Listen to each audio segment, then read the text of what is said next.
Hey guys, here's another battle that EV Trainer, aka Ian, decided to have with his Hoenn team, and you can see his opponent at the top is going to be using some kind of sun team. I don't know what to call his opponent with those weird characters, but she leads with Mienshao, and it's a shiny Mienshao, so that means she and her Pokemon are super cool. The obvious switch is to Ian's resident physical wall, which is Donphan. Mienshao reveals itself to be a fake out variant that will 100% U-turn here, while Donphan sets up Stealth Rock, and in Generation 5, being able to see your opponent's team actually lets you kind of plan out your battle strategy and really put it into effect as the whole battle goes along. Getting Stealth Rock up means that when Ninetales comes in, and it most certainly will, you can know to set up Stealth Rock rather than try to predict with an Earthquake or set up or Roar or do something like that. Just getting up Stealth Rock and kind of things of that nature,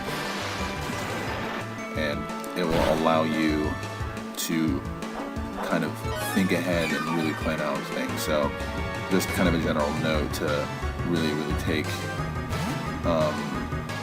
into account. The only information I have is these two teams, so I'm again doing these on the fly here. So when Ninetales comes out after this Glalie takes Surf,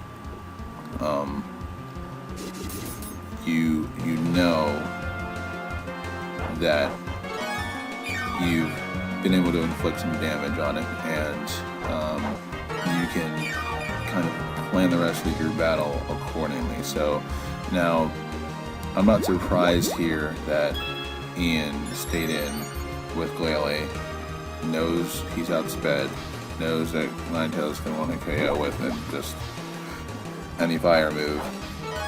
But he's going to go ahead and set up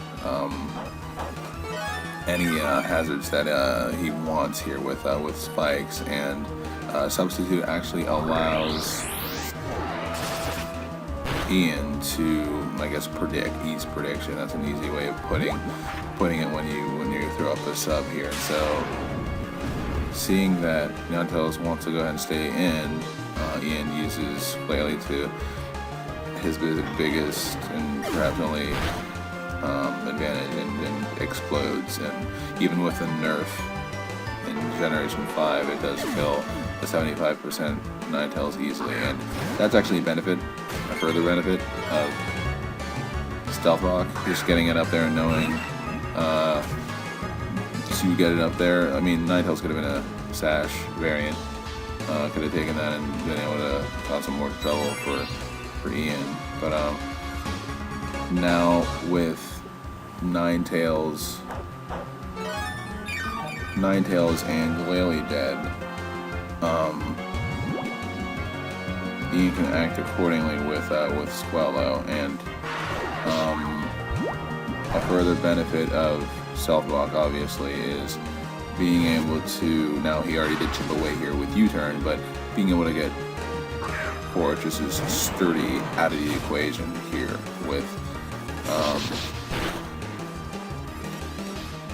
Sceptile's HP Fire, and of course Torkoal's Lava Plume at his disposal to be able to get the Fortress off the screen.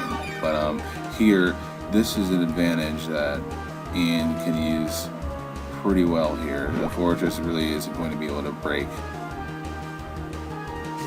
Sceptile's sub very easily, unless it has U-turn or something. But being able to benefit from Pseudo Stab under Sun with his own HP Fire, Ian can put a lot of pressure on his opponent here and be able to account for the remaining Pokemon that his opponent has, and kind of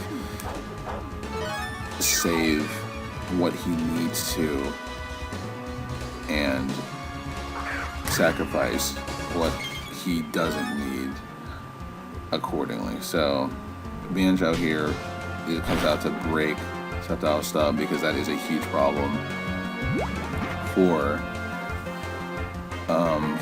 his opponent. And Sceptile takes this opportunity to go ahead and throw up a Giga Drain. And that's always nice. Now, there's 3 Pokemon gone. Manchov's gone,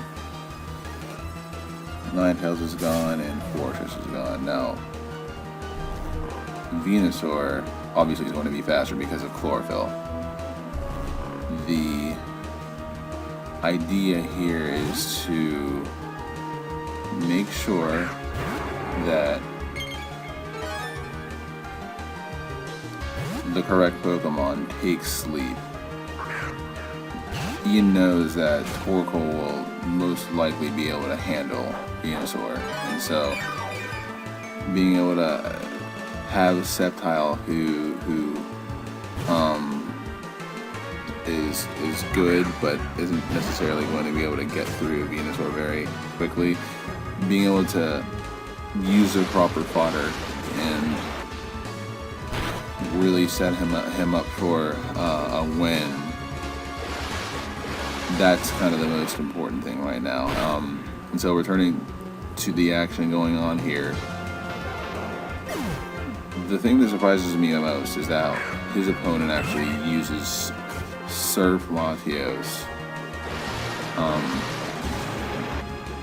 and a Scarf Surf Latios at that, and his own self-imposed sun.